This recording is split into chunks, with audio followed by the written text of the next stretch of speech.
The internet was in the 1980s, just as we could not have then predicted what the internet is now. 30 years later, we cannot foresee all that light and lighting will become in the next decades.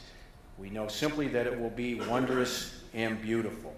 Certainly a man with vision, and to say a little bit more, I'm going to ask Jeff Sow to come up. Jeff worked with Roland quite closely, lots of phone chats, and a little insight as to Roland, sort of his career and personal life. I think that'll be very interesting. Jeff, please come up.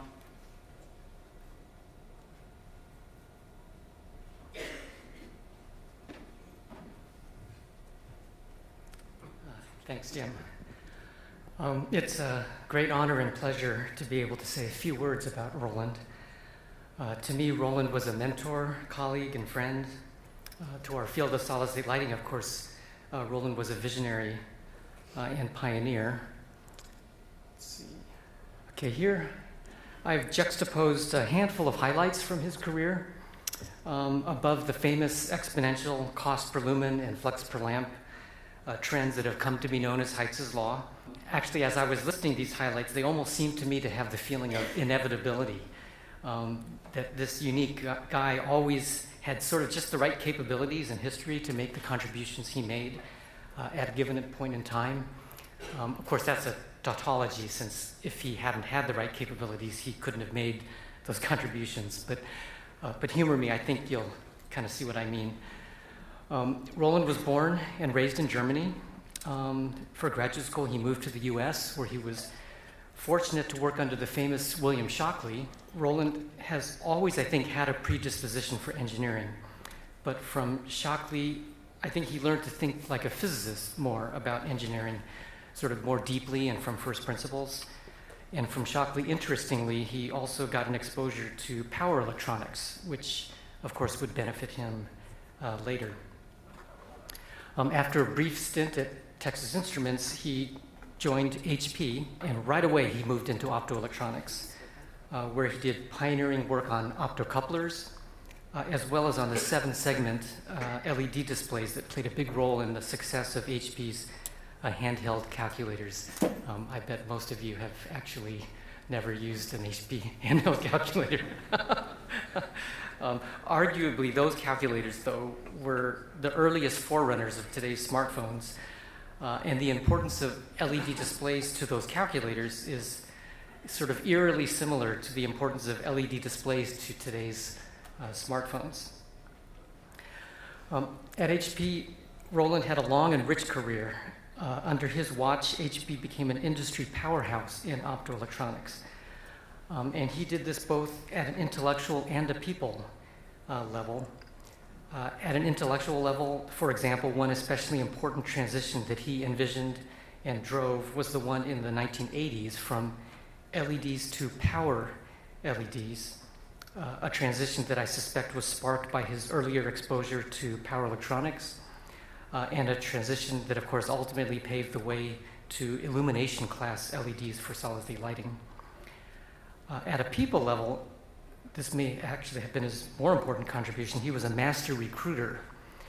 I've argued, as have others, that the talent pool he helped build at HP led to HP becoming sort of like the Fairchild of solid-state lighting. An entire generation of engineers got their start at HP, then spread out into the solid-state lighting industry all over the world.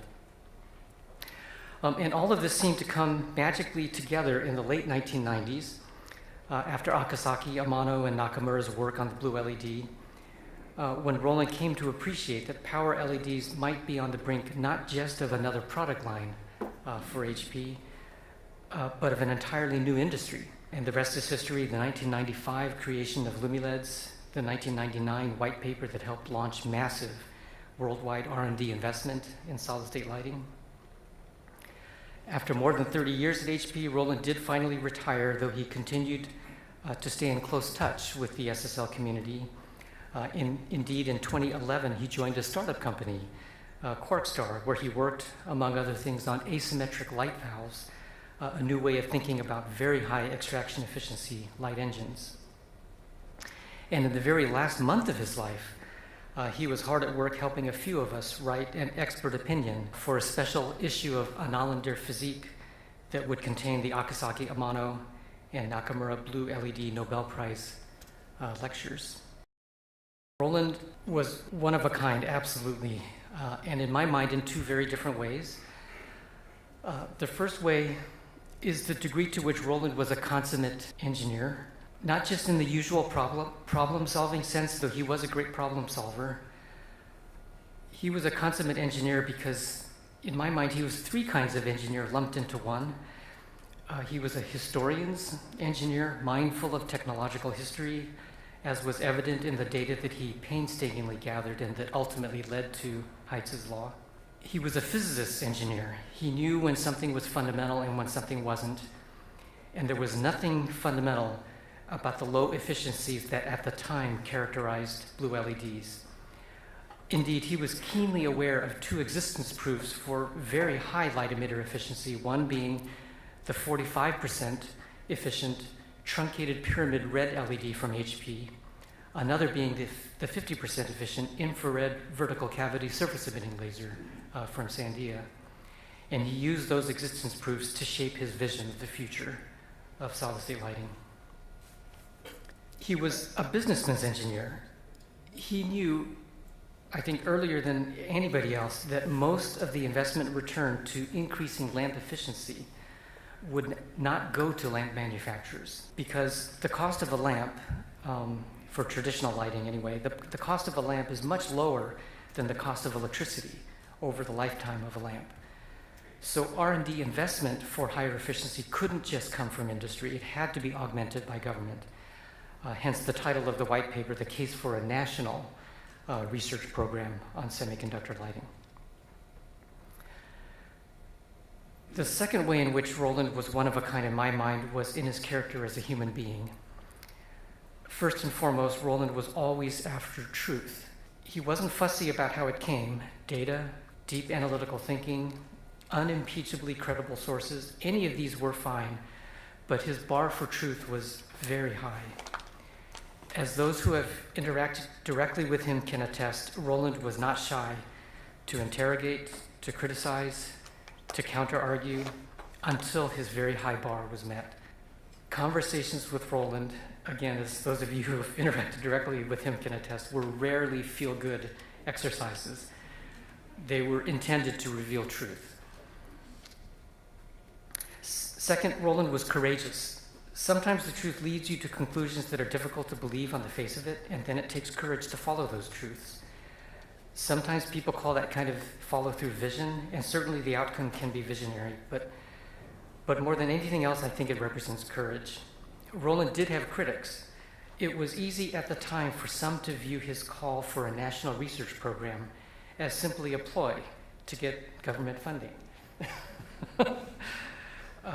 For a research area of parochial self-interest to HP or to Lumileds. But Roland's call was by no means parochial self-interest. He would not have tolerated that for a nanosecond. His call was motivated solely by the truth of the national and global energy savings benefits that would be unleashed. Third, Roland placed enormous value on work. Even after he retired from HP and even as he struggled with the cancer that he ultimately passed away from, his capacity for work was enormous.